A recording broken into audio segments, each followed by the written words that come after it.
Hi dear students, in the previous session we discussed about the general properties of gymnosperm. In today's session we are going to take up a few examples to understand the unique properties of gymnosperm and also find out the different classes and with examples. Right now here in gymnosperm there are three different classes.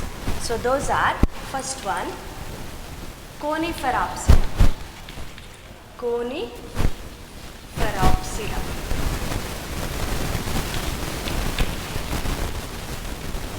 Second example, so second class, that is Coniferaopsida, later Psychopsida. And third class, that is Litopsida.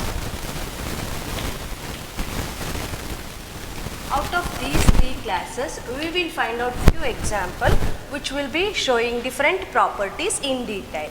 In first one, in Coniferaopsida, you can take Pinus as the best example, and the next example is Giant redwood.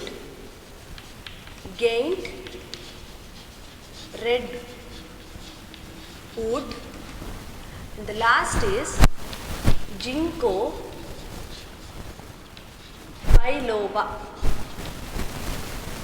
biloba. See, when it comes to giant redwood, its scientific name is Sequoia sempervirens.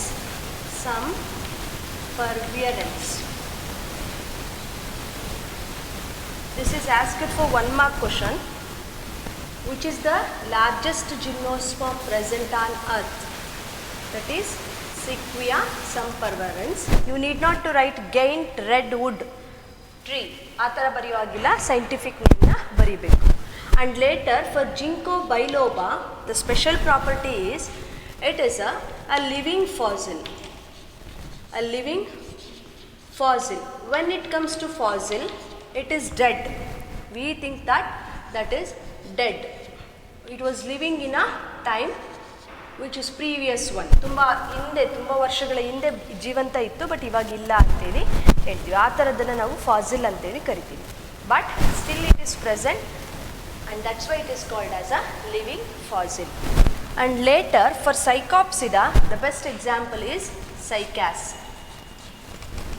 For Nitopsida, Nitum or ephedrine is the two example for Nitopsida. In the first, we will take up the Pinus to understand the reproductive properties also. That is Pinus.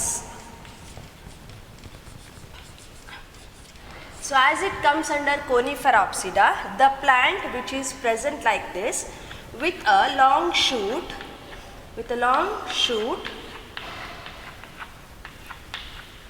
and with branched structure. So there will be a presence of roots underground. We will consider these as a roots in the underground part, and this is a aerial part. Within this aerial part, the first main axis, this is considered as a main axis, as it possesses cone-like structure. Pointed, tapering end and broad base will be there. So that's why it looks like a cone. And also the plant parts will also show the cone-like appearance. That's why the complete class is called as a Coniferaopsida. And here its branches are arising from the axillary part, and these are considered as a dwarf shoots. So we'll take this as a branched structure. As you know that the Christmas tree, and this is a growing tip always, and we know that the long shoots and dwarf shoots with the detailed properties, as they are possessed with the green leaves which are scaly in nature and are photosynthetic. So these are the green scaly leaves, foliar leaves. and the scaly leaves are present on the main axis. So here The scaly leaves are present on the main axis and which provides a protection. And this is considered as a scaly leaves which provides protection to the plant, and the location is on the main axis or long shoot only. Okay, and you can find the dwarf shoots. Along with that, the foliar leaves are there which are needle like structures. So these are considered as scaly leaves, and these are considered as a foliar leaves which are photosynthetic in nature and present on the dwarf shoots. And later some leaves are also present at the axis, so and at the axillary part at every shoot, dwarf shoot region, and those are said to be sporophilous leaves. Sporophilous leaves, as they possess a male and female gamete bearing structures.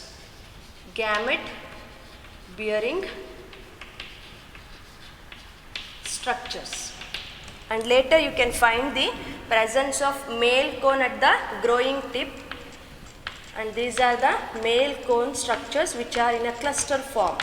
So which are in cluster form are said to be the male cones, and these cones are also called as strobilus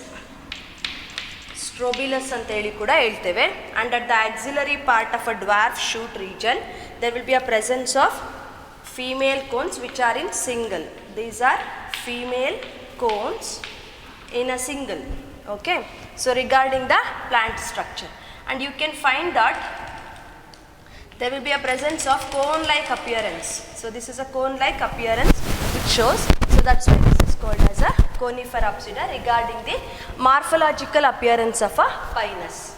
Now we will take up the male gamete first and later the female gamete. Here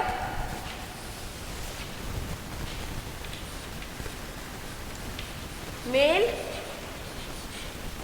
cone, first we will take up the male cone, and here this male cone which is present in the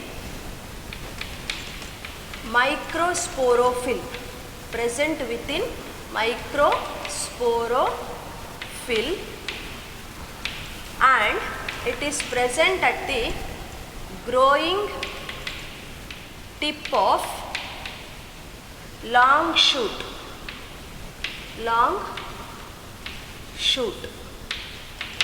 long ಶೂಟಿನ growing ಟಿಪ್ಪಲ್ಲಿ ಮಾತ್ರ ಇರುತ್ತೆ, ಅವನ್ನ ನಾವೇನಂತ ಕರಿತೀವಿ microsporophylls ಅಂತ ಹೇಳ್ತೀವಿ. Otherwise these are also called as male cones. Okay, so these are considered to be male cones, and the male cones are present in clusters.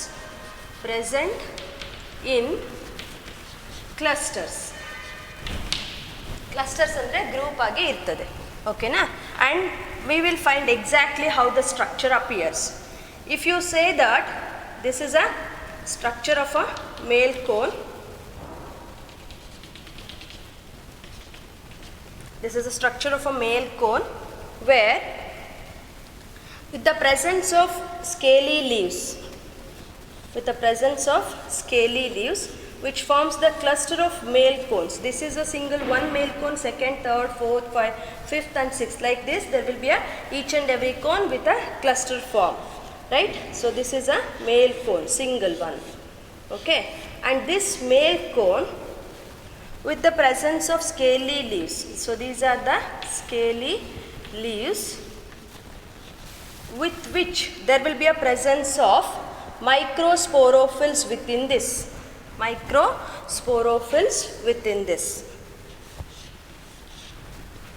Now we will understand the structure of microsporophyll in detail by taking one example. So idu one single matra tegdu nodona hegirutte anteli, right? So this microsporophyll will be having central axis first.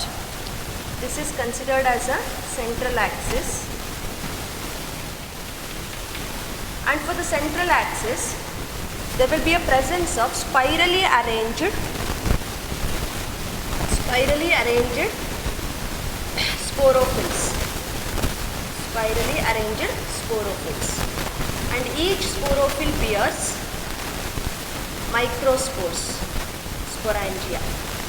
Right? So here on either side there will be a presence of microspores, spore bearing structures, and each one is called as a sporophyll. See, these are considered as a sporophylls, microsporophyle. Within this microsporophyle there will be a presence of microsporangia. There will be a presence of microsporangia. 2 microsporangia will be present within each microsporophyll. So as the leaves which bears the spore bearing structure. So ಎಲ್ಲೆಲ್ಲ ಯಾವುದಾದ್ರೂ leaf ಅದರೊಳಗಡೆ spore bearing ಸ್ಟ್ರಕ್ಚರ್ನ accommodate ಮಾಡ್ಕೊಳ್ಳುತ್ತೆ ಅಂದರೆ ಅದನ್ನ ನಾವು ಸ್ಪೋರೋಫಿಲ್ ಅಂತೇಳಿ ಕರಿತೀವಿ. ಹಾಗೆ these leaf structures which bears the spores containing unit and are called as a sporophylls. As these are male one, that's why these are considered as a microsporophylls. And later, if we want to find out the exact structure, say for example this is a central axis. So illen ಬರ್ದಿದ್ದೀನಲ್ಲ ನಾನು ಇದನ್ನ central axis ಅಂತ ಅನ್ಕೊಳ್ಳಿ. Okay, for this central axis there will be a spiral arrangement of a sporophylls. This central axis like this, then this side and this side like this, there will be an arrangement of sporophylls, and those are bearing a male structures. That's why these are called as a microsporophylls. And each microsporophyll possess microsporangia within that. If you want to see the microsporangia exactly, and you have to remove the one microsporophyll and you have to see those microsporangia like in this portion. So there will be a presence of 2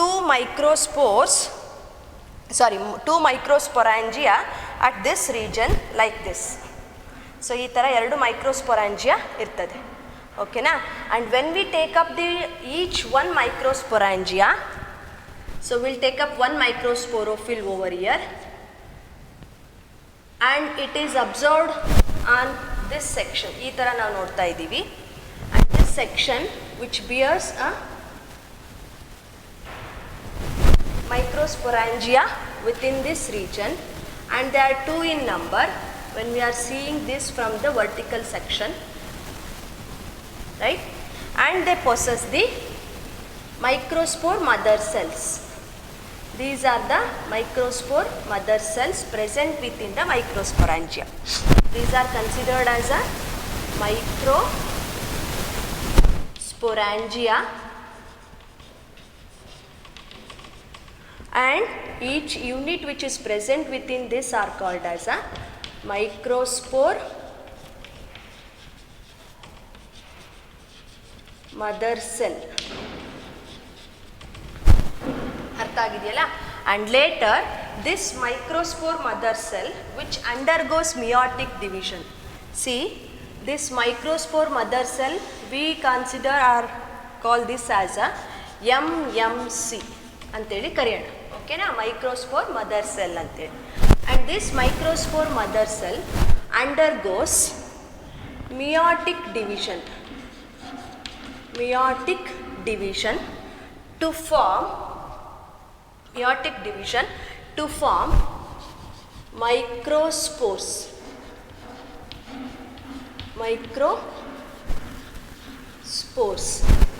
And these microspores which by germination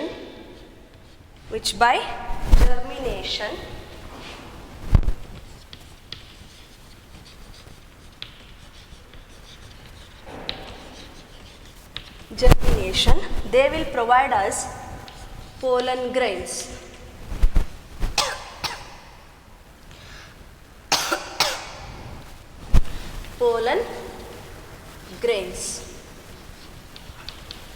and these pollen grain will give rise to male gametes separately. Male gametes separately. So I hope you understood about the structure and also different stages of their development. See, as you consider the male cone first, and it is present at the growing tip of a long shoot, and it is present in a cluster. So that's why we need to find the cluster of male cones within this, and thereafter there will be a presence of scaly leaves. When we find only one microsporophyll that just look like this structure, and later it possesses with the microsporangia, and these are considered as a microsporangia, and each microsporangia will be having microspore mother cells where they are called as MMC. Okay, in short form we will consider these as MMC, and later these same MMC which undergoes meiotic division to form a microspores, and later the same microspores by germination they develop into a pollen grains, and later the pollen grains will be emerge as a male gametes. Up to here we found that the presence of male gamete, and there is a requirement of female gametes for the formation of fertilization process, later the zygote and embryo development, right. So we will find out the structure of female cone and how it exactly develops into a female gamete up to for the fertilization process. So illindane start madana, illige end madana, okay na. And we will take up the region where the female gametes are available at the axil of a dwarf shoot, where they are present in single. Here we know that female cones,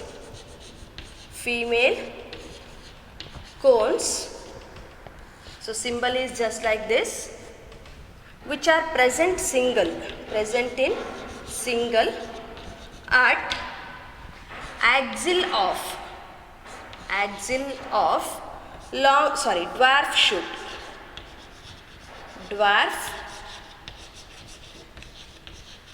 shoot, and we know that the leaves which bears the female cones are called as megaspores, megasporophylls. As the male cones are present, then they are considered as a microsporophyll. As they are present with the female, then they are considered as a megasporophylls, microsporophylls and megasporophylls, and they possess the female gametophyte. See, the same megasporophyll which is present over here just have the appearance like this, the same thing with the central axis. This is considered as a central axis. Only a very small difference for the male and female structures. For each central axis, there will be a presence of megasporophylls which are arranged spirally. I will take only two to understand it properly. See, as these megasporophylls which possess the long structure, and these are called as ovuliferous leaves, as it possess ovule. Within that there will be a presence of egg bearing ovules are present, that's why these are called as a ovuliferous leaves or ovuliferous bract ಅಂತಂದರೆ ಈ ಥರ ಇರೋ ಸ್ಟ್ರಕ್ಚರ್ಗೆ ಅಷ್ಟೇ. ನೀವು next ನೀವು ಲ್ಯಾಬ್ಗೆ ಬಂದಾಗ ನಾನು ಬ್ರಾಕ್ಟ್ ಅಂದರೆ ಏನು ಅಂತೇಳಿ ಹೇಳ್ಕೊಡ್ತೇನೆ, ಆಯಿತಾ. So this ovuliferous leaf structure, and later it also possesses a small extension with a cup like or a receptacle region for each and every leaves. And here also there will be a presence of the same structure. The same structure will be there. And again this also, and again this also. Why this structure is present as an extra thing? See, for reproduction process in gymnosperm, there is a requirement of male gametes which reach to the female gametes. As these are present in the male cone, they have to move from male cone region to the female cone region, and it takes a long time and also requires an external agent to carry those male gametes to reach the female gametes, and that agent which carry the male gamete is wind. So idunna ನಾವು ಬೇರೆ ಕಡೆ ಬರ್ಕೊಳ್ಳೋಣ. The external agent which carry the male gamete is wind. So that's why the method of pollination is called as anemophily. Anemophily. ನೆನ್ಪಿಟ್ಕೊಳ್ಳಿ ಈ ವರ್ಡ್ನ anemophily ಅಂತೇಳಿ ಆಯಿತಾ. The external agent called as wind which carry the gametes, male gametes from male cone to female cone is called as anemophilous type of pollination. Pollination ಅಂದರೆ ಗೊತ್ತು, pollen grains are transferred from male gamete to the female gamete ಅಲ್ವಾ. Anther to stigma ಅಂತೇಳಿ ನೀವು 10th ಸ್ಟ್ಯಾಂಡರ್ಡಲ್ಲಿ ಕಲ್ತಿರ್ತೀರ. ಹಾಗೆಯೇ ಇಲ್ಲಿ ಮೇಲ್ ಕೋನಿಂದ female ಕೋನಿಗೆ transfer ಆಗಬೇಕು, that is from wind ಅಂತ ಹೇಳಿದ್ದೀವಿ. Here the wind which helps in transferring of male cone, and later they have to come and accommodate here for a long period of time. The pollen grain has to reach female cone and they have to take rest for a long time. It may take up to 15 months of time. Why? Because in a female cone there may be a development of younger sporophylls and the older sporophylls also. As you consider this as a central axis, so idunna ನೀವು central axis ಅಂತ ಅನ್ಕೊಂಡಿದ್ದೀರಾ ಅಂದರೆ there will be a presence of older megasporophylls.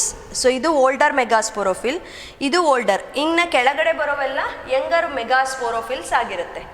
The older megasporophylls will forms a germination process, but the younger megasporophylls are not yet matured, and you need to differentiate between older and younger megasporophyll is the distance between two megasporophylls. So illondide okay na.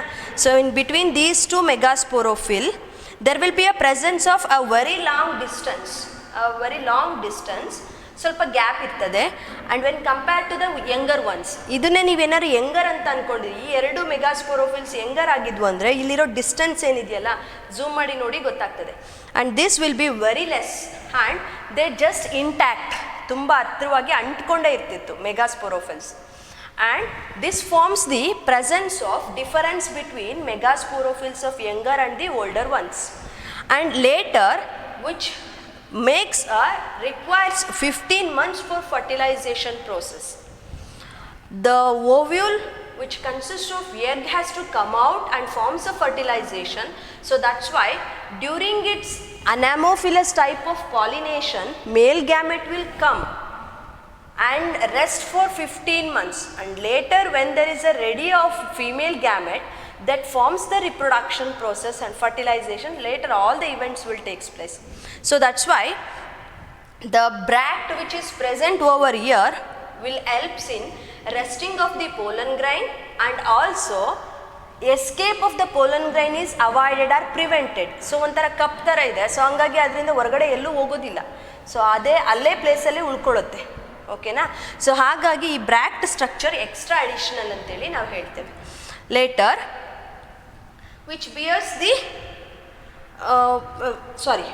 ovule. So it bears ovules, 2 ovules will be there.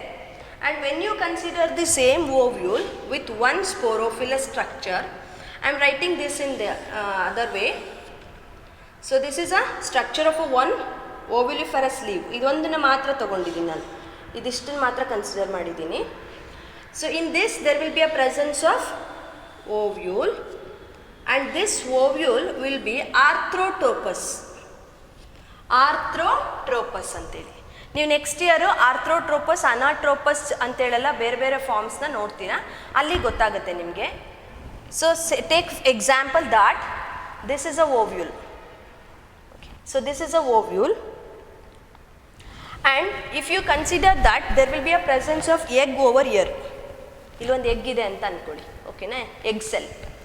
And this egg cell should be connected with the male gamete for fertilization process, and that requires a opening for the entry of male gamete, and the entry of male gamete is by or through micropylar end.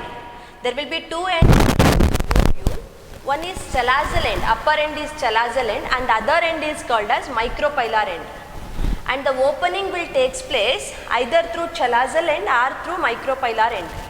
So ನೋಡಿ ಇದು ಒಂದು ovule ಅಂತ consider ಮಾಡಿ, okay, and there will be a layers. So these are considered as a layers ಅಂತ ಅನ್ಕೊಳ್ಳಿ, okay. Within that there will be a presence of egg, understood? And later, for to reach male gamete to the egg cell, there will be a requirements of a place or a gap, and that gap will be formed either through chalazal end, upper end inda barbodu, otherwise it is from lower end, micropylar end, or maybe through integumentary layers, andre layers ಏನು extra ಇರುತ್ತಲ್ಲ ಅದರಿಂದನಾದರೂ ಒಳಗೆ ಬರ್ಬೋದು. And if the entry takes place through this end, ಎಲ್ಲ ಒಂದೇ ಲೈನಲ್ಲಿ ಇತ್ತು ಅಂದರೆ ಅದನ್ನು ನಾವು ಆರ್ಥ್ರೋಟ್ರೋಪಸ್ ಅಂತೇಳಿ ಕರಿತೀವಿ. ಇದು ನೆಕ್ಸ್ಟ್ ಇಯರ್ ಇನ್ ಡೀಟೇಲ್ ಗೊತ್ತಾಗುತ್ತೆ, ನೀವು ಇಷ್ಟು ಮಾತ್ರ ತಿಳ್ಕೊಂಡಿರಿ. ಯಾಕೆ ಅಂದರೆ ಒಂದು CET question, what is the method of entry of male gamete of gymnosperm to the female gamete? Anatropous, orthotropous ಆ ಥರ ಕ್ವಶನ್ಸ್ ಬರುತ್ತೆ ನಿಮಗೆ. ಹಾಗಾಗಿ here it is ಆರ್ಥ್ರೋಟ್ರೋಪಸ್.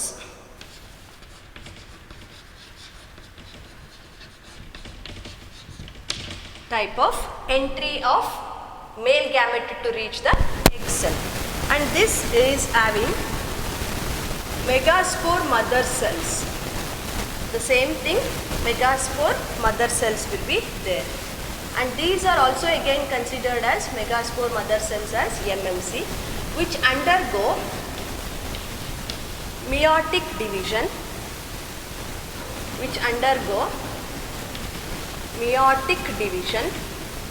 to form megaspores.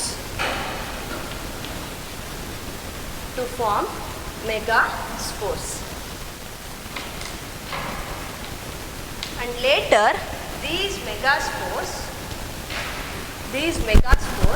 will develop into female gametophyte. Okay, female gametophyte.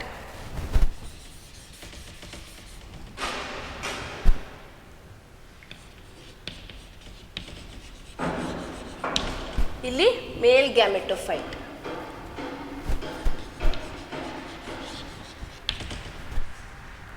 Female gametophyte and male gametophyte, sorry correct ಇತ್ತು, male gamete and female gamete.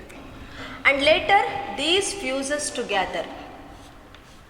So ಏನಾಯಿತು, this is considered as a male gamete and this is considered as a female gamete, and later these fuses to form fertilization process.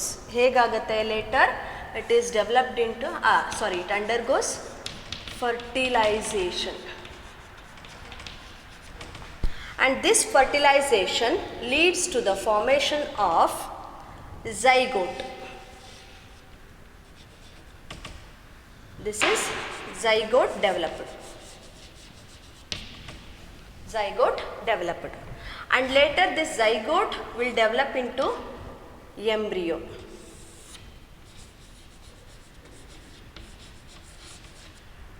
This zygote develops into embryo, and later the embryo will form some sporophytic plant body. ಅಂದರೆ ಇದೇ ಥರ ಒಂದು ಹೊಸ plant ಆಗಿ develop ಆಗುತ್ತೆ. So I hope you understood regarding the life cycle and how the structure appears of about male and female gametes. ಅರ್ಥ ಆಗಿದೆ ಅನ್ಕೊಳ್ತೀನಿ ಇದಿಷ್ಟು regarding the life cycle and the structure of male and female gametophyte. See, we will go through once again the same thing. Gymnosperms again classified into different classes. with Coniferopsida, Pinus. We took this example to understand the male and female gametes separately, and Psychopsida, Cycas is an example, Nitopsida and Nitum is the example, along with the one Ephedrine another one the example. And while understanding the Pinus, you need to go through the morphology of a plant body. And this is a root structure with the main axis with the scaly leaves, and later a dwarf shoot, long and main shoot with the scaly leaves along with the foliar leaves, where foliar leaves are present on the dwarf shoot, which forms the photosynthesis. And here the sporophilous leaves are also present at the axillary part of the dwarf shoot, and which bears the female gametes. And as they look like a cone structure, so that's why these are considered as a Coniferopsida. Here the male cone and the female cone. Male cone, which is microsporophil, which bears a male gametes, and they are present at the growing tip of a long shoots. And here they are present in a cluster form, and we know the structure of the cluster form of male cones and how they forms a development. Here the microsporophil structure, at the central axis spiral arrangement and the microsporangium, and this microsporangium bears a microspore mother cell, and this microspore mother cell which undergoes meiotic division, then they form the microspores, and later by germination forms the pollen grains and the male gamete. Here the same thing MMC it refers to, not refers to the microspore mother cell, it is megaspore mother cell. Okay, na? Then we came up with the male gamete. When it comes to the female cones, it is present in single and at axil of a dwarf shoot, and they bear some megasporophils, and these megasporophils are having the appearance like this, which with the spiral arrangement of megasporophil with two leaf structure, one is ovuliferous leaves and the other one is bract. So this structure is considered as a bract.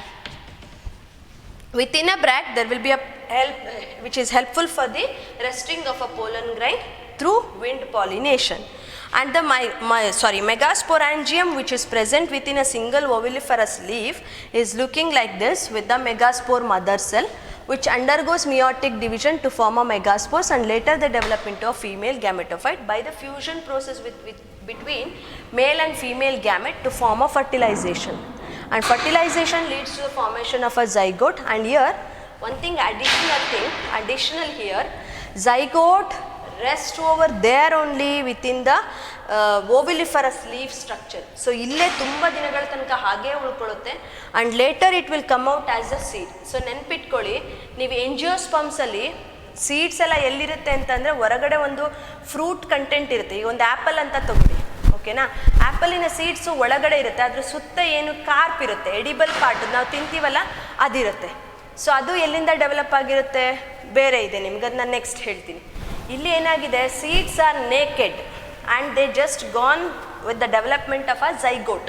ಇಲ್ಲಿ ಯಾವುದೇ ಹೊರಗಡೆ outer coating ಅಂತ ಇರೋದಿಲ್ಲ, ಹಾಗಾಗಿ ಇವನ್ನ ಜಿಮ್ನೋಸ್ಪರ್ಮ್ಸ್ನ naked seed bearing plants ಅಂತೇಳಿ ಕೂಡ ಕರಿತೀವಿ. ಓಕೆನಾ? By the end of development of zygote it will develop into a embryo and later the sporophytic plant body. In this way the development of gymnosperms will takes place. And regarding economic importance, here you can find the few economic importance as it helps in ornamental purpose due to the presence of a very good appearance with the scaly leaves and also foliar leaves, all these type of structures. They show they have a showy appearance, so that's why they are used in ornamental purposes. And later, here one example we took, ephedrine. So this ephedrine comes under Nitopsida. This is extracted, ephedrine is also a type of a drug. Plantina name ide adukkuno. Ephedrine is a one drug which is extracted from ephedrine plants, which helps in the construction or preparation of a cough or asthma patients treatment syrups. So syrup athwa tablets enadru prepare madlikke cough athwa asthma, bronchitis ಅಂದರೆ respiratory ಸಿಸ್ಟಮ್ಗೆ ಏನಾದ್ರು related diseases ಇತ್ತು ಅಂದರೆ ಅದನ್ನು treat ಮಾಡಲಿಕ್ಕೆ ಅಂತೇಳಿ ಕೆಲವೊಂದು ಟ್ರೀಟ್ಮೆಂಟ್ಗೆ drugs ಇದ್ದಾವೆ, ಅಂದರೆ ಟ್ಯಾಬ್ಲೆಟ್ಸ್ ಅಥವಾ ಸಿರಪ್ಸ್ ಆಗಿರ್ಬೋದು. ಸೊ ಅದನ್ನು ಪ್ರಿಪೇರ್ ಮಾಡಲಿಕ್ಕೆ ಯೂಸ್ ಮಾಡ್ಕೊಳ್ಳೋ ಅಂಥದ್ದು ಎಫೆಂಡ್ರಿನ್ ಅನ್ನೋವಂಥ ಒಂದು component, plant component, and it is extracted from ephedrine. And later one more is there, that is taxol. ಎಲ್ಲೆಲ್ಲೋ ಬರೀತಿದ್ದಾರೆ ಅಂತ ಅನ್ಕೋಬೇಡಿ, ನಾನು ನಿಮ್ಗೆ ಇದಿಷ್ಟು ನೀಟಾಗಿದ್ದರೆ ಅರ್ಥ ಆಗುತ್ತೆ ಅಂತೇಳಿ ಬರ್ದಿರೋದು. ಟ್ಯಾಕ್ಸಾಲ್ ಅನ್ನೋದು ಒಂದು ಕಂಪೋನೆಂಟ್ ಇದೆ. So this is anti cancerous one, ನೆನ್ಪಿಟ್ಕೊಳ್ಳಿ, this is anti cancerous one and it is extracted from Taxus baccata. ಇಲ್ಲಿ ಬರೀತೀನಿ.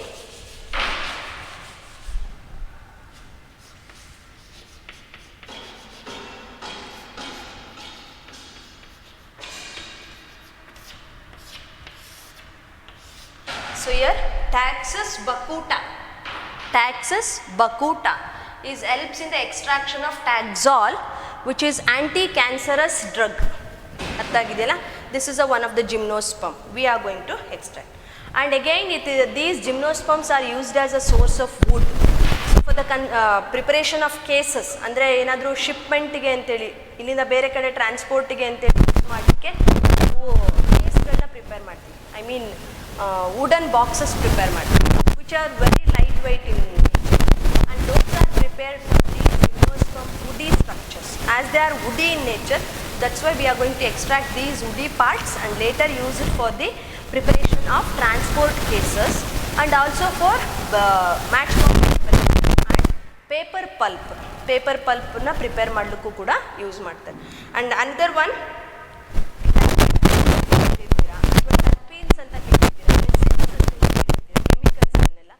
so those are also extracted from the gymnosperms. And later one of the examples,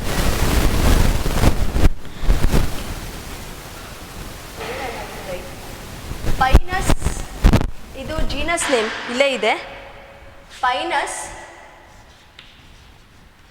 gerardiana. So this is a very helpful fruit yielding plant. Fruit yielding chilgoza ಅಂತೇಳಿ ಒಂದು fruit ಸಿಗುತ್ತೆ ನಮಗೆ, ಅದನ್ನು extract ಮಾಡ್ಕೊಳ್ಳೋದು ಈ plant. Pinus gerardiana is helpful for the extraction of fruits.